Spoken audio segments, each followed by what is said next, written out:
ওমা ওমা ওমা, দাঁড়া দাঁড়া দাঁড়া। বলছি বলছি তুমি কোথায় যাচ্ছ গো? আমার কথা শুনতে পাবে না। তুমি এইটা নিয়ে কোথায় যাচ্ছ? এইটা এইটা তুমি কোথায় যাচ্ছ মা এখন তুমি? বাবা, এটাকে চেনো এটাকে? হ্যাঁ হ্যাঁ, ওইটা হরিত্ব কি না হত্য কি?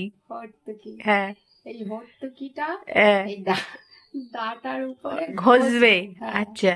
ঘষে ওটা দিয়ে আমি আর ওই আমার নাতির ভুরুটা আমি টেনে দেবো। ও আচ্ছা, নাতির ভুরু সুন্দর করার জন্য এই যে হত্যকি, এই হত্যকিটা এইখানটা ঘষবে, এই যে এইখানটা করে এরকম করে করে ঘষবে, ঘষে এবার ওইটাতে একটা কিছু কাঠি ফাটি দিয়ে ভুরুতে আঁকবে, বুঝতে পেরেছো? এটা ছোটবেলার থেকে আমার মায়ের মুখে শুনে এসেছি যে এই হর্তুকি নাকি এরকম ভুরু টেনে দিলে না, হ্যাঁ হ্যাঁ, তাহলে হ্যাঁ, মানে ভুরুটা খুব সুন্দর রেখাটা হয়। আচ্ছা। এই জন্যই আমরা ছোটবেলার থেকে যা দেখে এসেছি সেটাই আমাদের মধ্যে। তা এবার তোমার তো নাতনি না নাতনি, নাতি নাতির ভুরু শুরু করে তুমি কি করবে? না, তবু একটা দেখতে ও আচ্ছা ওরও করেছি। আচ্ছা, মা নাতির বলছে আমার আর নাতির হ্যাঁ, মার। নাতি নাতির মারও করেছি। আচ্ছা, হ্যাঁ, সেই জন্য আমি বলছি আমি ভাবছি বোধহয় তুমি নারকেল কাটতে যাচ্ছ, আবার পিঠে বানাবে। বাবা পিঠের গল্প করলে আবার পিঠে করতে যাচ্ছ। আচ্ছা ঠিক আছে বন্ধুরা, তোমাদের সাথে এই মায়ের সাথে একটু এইটা মজা করলাম। ঘষবো, ঠিক আছে? হ্যাঁ, এটা এইটা ঘষে এখানে কোনো আমি একটা লোহাতে ঘষতে হয়, এখানটা এরকম ঘষলে। লোহাতে ঘষলে হয় কি, এটা একটু ধার ধার থাকে, হ্যাঁ একটু ইয়ে হয়। হ্যাঁ, এবার ওইটাকে এই ভুরুতে লাগাবে। হ্যাঁ, তো চলো মা ঘষে এনে লাগাক, তোমাদের সাথে সেটাই শেয়ার করার ছিল। ছোটবেলার থেকে মায়ের যা দেখে এসেছি সেটাই করি, ঠিক হ্যাঁ আছে? হ্যাঁ, এটাই তোমরা যারা জানো না তোমরাও জানলে যে হতো কি ঘষে ভুরুতে যদি এরকম ছোট বাচ্চাদের আঁকা যায় তাহলে ভুরু নাকি সেই আঁকার মতন হয়, খুব সুন্দর হয়। সুন্দর হয় ভুরু। হ্যাঁ, আর খুব সুন্দর হয় ভুরু। ঠিক আছে, করো।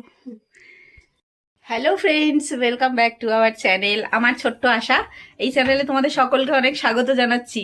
কিন্তু তোমরা যারা দেখছো ভিডিওটা ক্লিক করছো, ধরো ভিডিওটা ক্লিক করে 1 মিনিট দেখো, কি 1 মিনিট নাই, দেখো 20 সেকেন্ড দেখো, 30 সেকেন্ড দেখো, দেখে হয়তো তোমাদের ভালো লাগে না, বেরিয়ে যাও, ঠিক আছে মানছি। কিন্তু ঢুকছো যখন ভিডিওটাকে একটা লাইক করেছো, ঠিক আছে, তোমাদের ওই যে একটা লাইক দেখতে পেলে না বেশ মনে একটা মানে সেই ফুল ফোটে, আনন্দ হয়। তো ওই জন্য বলছিলাম ভিডিও ভিডিও যদি ক্লিক করো, ভিডিওটা দেখো আর লাইক করো, ঠিক আছে, সাথে থেকো কিন্তু। আর আজকে জানো তো সকাল থেকে ভিডিও শুরু করিনি, এখন দুপুর দুপুর নয়, 4টে বাজে। 4টের সময় আমার মা যখন যাচ্ছে আমি ভাবলাম বোধহয় নারকেল ঠারকেল কিছু করবে, ছাড়াবে, ছাড়িয়ে হয়তো আবার মা পিঠে করবে। তো ওই জন্য একটু মায়ের সাথে মজা করলাম। তো ওটা মজা নয়, ওটা কিন্তু সত্যি কথাই যে ভুরুতে ওরকম করে দিলে ভুরু সুন্দর হয়। আমার মা ঘষছে কেমন করে, চলো তোমাদের দেখাই। ধার দিচ্ছ, সান দিচ্ছ, নারকেল কাটবো। ওই যে দেখো ওইটাকে ঘষছে ওখানে, মানে একটা ধারালো জায়গায় মানে খসখসে জায়গায় ঘষতে হবে, তো ওই জন্য ওইটার ওপরে ঘষছে, ঠিক আছে। আমি জানি না ভিডিওটা ইউটিউব কি করবে, আমি জানি না। হ্যাঁ, এটা এখানটা ঘষছে, এটাকে ঘষে তারপরে এটা দেশলাই কাঠির ওই পেছনটা দিয়ে ওটাকে সুন্দর করে আঁকবে। ওই যে ওইটা বার করে নিল আসলে কি ঘষে। বলতো, চন্দন পাতা আছে না, চন্দন পাতাতে হ্যাঁ, ঘষলেও হয় এটা। চন্দন পাটা, হ্যাঁ চন্দন পাটাতে ঘষতে পারো তোমরা। চন্দন পাটায় তো ধার ধার থাকে, ওটাই ঘষা যায়। কিন্তু চন্দন পাটা আমাদের এখন কোথায় ঢোকানো আছে, সেই জন্য এটাতে করছে মা। হয়েছে, আর কতটা লাগবে এইটুকুটুকু ছোট্ট একটা মুখ। এই যে দেখো আমার মা বাবার ভুরুটা আঁকছে এখন সুন্দর করে, ঠিক আছে। এমনি ওর ভুরুর রেখা কিন্তু খুবই সুন্দর, মানে বড় হলে ভুরু হবে, কারণ ওর বাবারও ভালো আমারও ভালো। মা আমাকে ছোটবেলায় এই হর্তকি দিয়েছিল, ভুরু আঁকতো। আর ভুরুটা আমাদের বাবারও ঠিকই আছে, ঠিক আছে। তো আজকে দেখো আমাদের বাবার ফেসটা মোটামুটি তোমাদের সাথে শেয়ার করলাম। অনেক আশীর্বাদ করো, ঠিক আছে তো, অনেক আশীর্বাদ করো আমার বাবাকে, আমার বাবা সোনা, আমার পুচু। আর খুব এখন হয়েছে, একটুখানি আওয়াজ একটুখানি হলেই উঠে পড়ে। আগে এত কান ছিল না, এখন অনেক কান হয়েছে, বুঝলে তো, তার একটু আওয়াজ হলেই উঠে পড়বে। তো ওই যে দেখো ভাষাটা হয়নি। জলটা বেশি হয়ে গেছে নাকি মা? এক্ষুনি যদি হাতটা দিয়ে ঘষা মারে না, সব লেপটে দেবে পুরো মুখে। সুসুরি লাগলেই হাত দিয়ে পুরো ঘষা দিয়ে দেবে। ও ঠিক আছে, তুমি দাও না। তো এই যে দেখো আমাদের পাপা সোনা, অনেক আশীর্বাদ করো আমাদের পাপা সোনাকে। তোমরা কমেন্টে আশীর্বাদ করো, আমি যাতে পড়ে বুঝতে পারি কে কে গুড উইশেস দিলে আমাদের বাবার জন্য। তো এই যে দেখো বুড়ো এঁকে দিচ্ছে, কারণ না ঘুমিয়ে থাকলে তো ও তো আঁকতে দেবে না, হবে না, যার জন্য ঘুমিয়ে আছে তখনই এঁকে দিচ্ছে। যখন আমার সোনা পাপা পেটে ছিল বন্ধুরা, আমার খুব ইচ্ছে করেছিল এই পিঠেটা খেতে, কিন্তু আমাকে কেউ করে দেয়নি, জানো তো। করে দেয়নি বলাটা ভুল হবে, এ বাবা ছি ছি ছি কী বলে ফেললাম আমি, এটা বলা আমার উচিত হয়নি। মায়ের শরীর খুব খারাপ ছিল, আমি তো এই বাড়িতে আসিনি। আর ও বাড়িতে আমার শাশুড়ি মা পিঠে পার্বণের দিনে করে দিয়েছিল, কিন্তু ওই একটা কি দুটো খেয়েছিলাম, আমি খাইনি। মানে যেরকম খেতে ইচ্ছে করছিল সেরকমটা আমি পাইনি, বুঝেছো। মানে এই যে আজকে পিঠে বা সাজের পিঠে বা চিতুই পিঠে, যে যেটাই বলো না কেন, এই পাতলা খেজুরের গুড় দিয়ে খেতে কিন্তু দারুণ লাগে। তো সেটা আমার সোনা বাবা পেটে ছিল সময় আমার খেতে ইচ্ছে করেছিল, কিন্তু খেতে পাইনি। যা যা খেতে চেয়েছি প্রেগনেন্সি অবস্থায়, তোমাদের দাদা কিন্তু প্রত্যেকটা জিনিস আমাকে এনে দিয়েছে। মানে কোনো জিনিস বাদ দেয়নি, যখন যেটা চেয়েছি তখন সেটা আমাকে এনে দিয়েছে। আর এই জিনিসটা তো আর সে করে দিতে পারতো না, ও তো আর রান্নাবান্না জানে না। তো এটাই হচ্ছে প্রবলেম। তো এখন দেখো চিতই পিঠে মা করেছে, আমি আজকে মন ভরে খাবো। আর মা খুব সুন্দর বানিয়েছে, পুরো সাদা সাদা একদম। আর এখন তো ভেজালের যুগ, তোমরা সবাই জানো। গুড় তো পাওয়াই যায় না, নলেন গুড় মানে অরিজিনাল গুড়। আর অরিজিনাল কি, অরিজিনালের ধারে কাছেও পাওয়া যায় না এখন, জানো তো। কিন্তু আমাদের ওখানে ভ্যানে করে একজন যাচ্ছিল, সে বলছিল খাঁটি গুড়। এবার পাড়ার কাকিমা ওরা, আমার শাশুড়ি মা সবাই নিচ্ছিল, বলছিল একটু হলেও গন্ধ আছে, পাচ্ছি যেন মনে হয়। তো আমি ভাবলাম সবাই যখন নিল তাহলে আমিও একটুখানি নিই।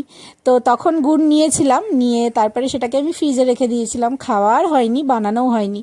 আর লাস্টের মুহূর্তে আমার শরীর তো প্রচণ্ড খারাপ ছিল, সেই জন্য আর খাওয়াও হয়নি, কাউকে কিছু বলিও নি, বিব্রত করিনি। সব কাজটা তো নিজেকেই করতে হয়েছিল। শাশুড়ি মা করেছে, তারপরে স্বাদের পর থেকে টুকটাক বাসন কোসন মাজা থেকে ধরে জামা কাপড় কিছু ধোয়া করেছে। মিথ্যে কথা কেন বলবো, যেটুকু করেছে আমি অবশ্যই বলবো। কিন্তু সবটা আমাকেই করতে হয়েছে, আমি করেছি, কখনো বসে থাকিনি। কিন্তু আমার সোনা বাবা পেটে থাকাকালীন আমার ওজন এত বেড়ে গেছে বন্ধুরা, আমি তো পুরো মানে অবাক হয়ে গেছি যে আমার ওজন এত হতে পারে।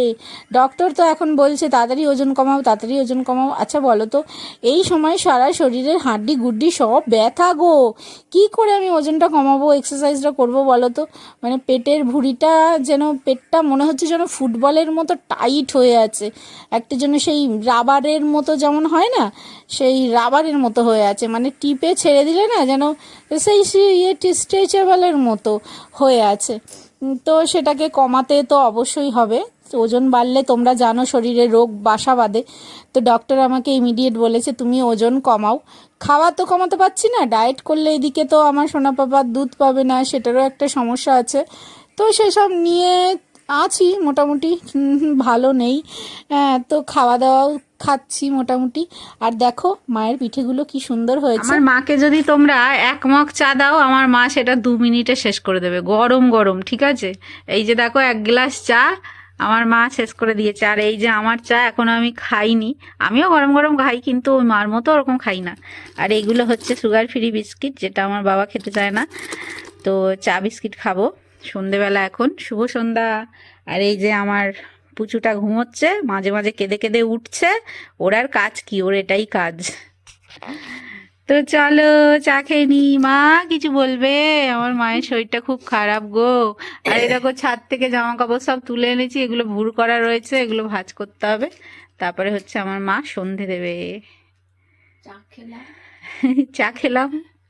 তারপর আছে অনেক কাজ আছে, এই কাপড় টাপড় ভাঁজ করব, তারপর মাল নিয়ে এসছি মুদিখানা বাজার, সেগুলো গুছাবো। আমার মা না আস্তে আস্তে কথা বলে, কারণ আস্তে আস্তে বলে না, আমার মায়ের গলার জোরটাই চলে গেছে, জোরে কথা বলতে পারে না, এই হচ্ছে অবস্থা। এই যে দেখো আমাদের বাবাটা মায়ের কোলে শুয়ে আছে, ঘুমোচ্ছে। এতক্ষণ লাফালাফি করছিল গো, খেলছিল, কান্না করছিল, তো ওকে দদ খাওয়ালাম, খাওয়ানোর পরে তারপরে আবার ঘুমিয়ে গেছিল। তারপরে আবার চেল্লামিল্লি করছিল, তো এই যে মা কোলে নিয়ে বসে আছে।